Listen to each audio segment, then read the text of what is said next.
My name is Nathaniel Chin, and I'm one of the geriatricians at UW School of Medicine and Public Health. I'm Sterling Johnson. I'm a professor here at the University of Wisconsin, and I'm the principal investigator of the Wisconsin Registry for Alzheimer's Prevention. My name is Gina Harris, director of the Wisconsin Alzheimer's Institute Regional Milwaukee office.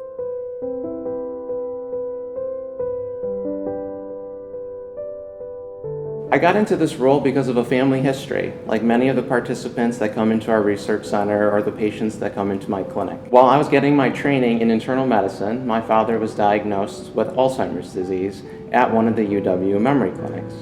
That diagnosis changed my life forever, and as a result, my wife and I moved back to Wisconsin so that we could be with him and my mother, his primary caregiver. During that time, I went into the geriatric residency fellowship program, where I received specialized training so that I could actually be the type of doctor that cared for my father. Part of my time is spent in the memory clinic. The other part of my job is working in a research center where we can ask the big questions about how do we cure this disease, but equally as important, how do we prevent this disease? RAP is one of the world's largest and longest running studies of people who have a parent with Alzheimer's disease.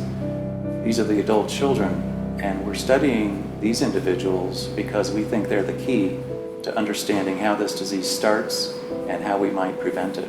The WAI has been working with our families for over 10 years now. We try to build families into safe havens around helping them with understanding resources that are available to them, also helping them to have positive experiences with their loved ones who are on this Alzheimer's journey. A really great example of that is our Amazing Grace Chorus.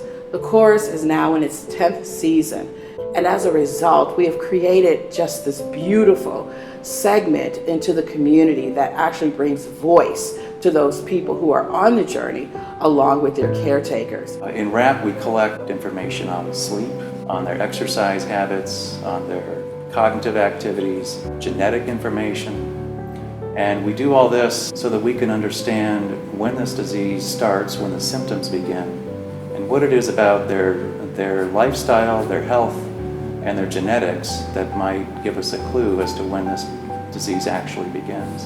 There's that part of me that worried about, well, what am I doing in my life that could be increasing my risk for Alzheimer's disease?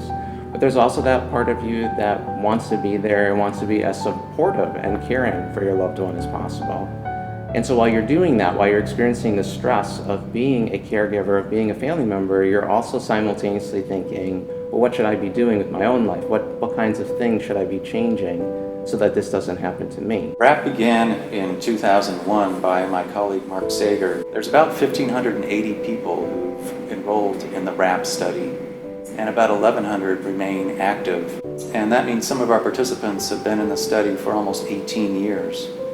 This is an incredible amount of time to study aging and preclinical Alzheimer's disease. Memories matter, quite frankly, because not only is the person on the journey losing their memories, but the person who is caretaking for them are actually gaining new memories because they're learning about the person that they're caretaking for in a very different way. Memories matter has multiple meanings for me.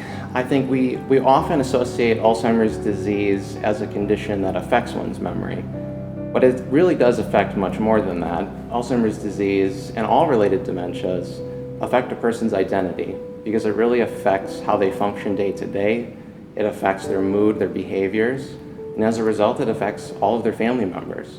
So I don't really think of Alzheimer's disease and memory loss as a condition of one person. I think of it as a condition of families and communities. When I go to work every day, I see that Wisconsin idea in action. We are not just talking the talk, we are walking the walk. We are the difference that we want to see others make. This is something that we all must do. We all must work towards finding this cure or preventing this disease, because there is no way that someone is going to go throughout life without being affected one way or the other.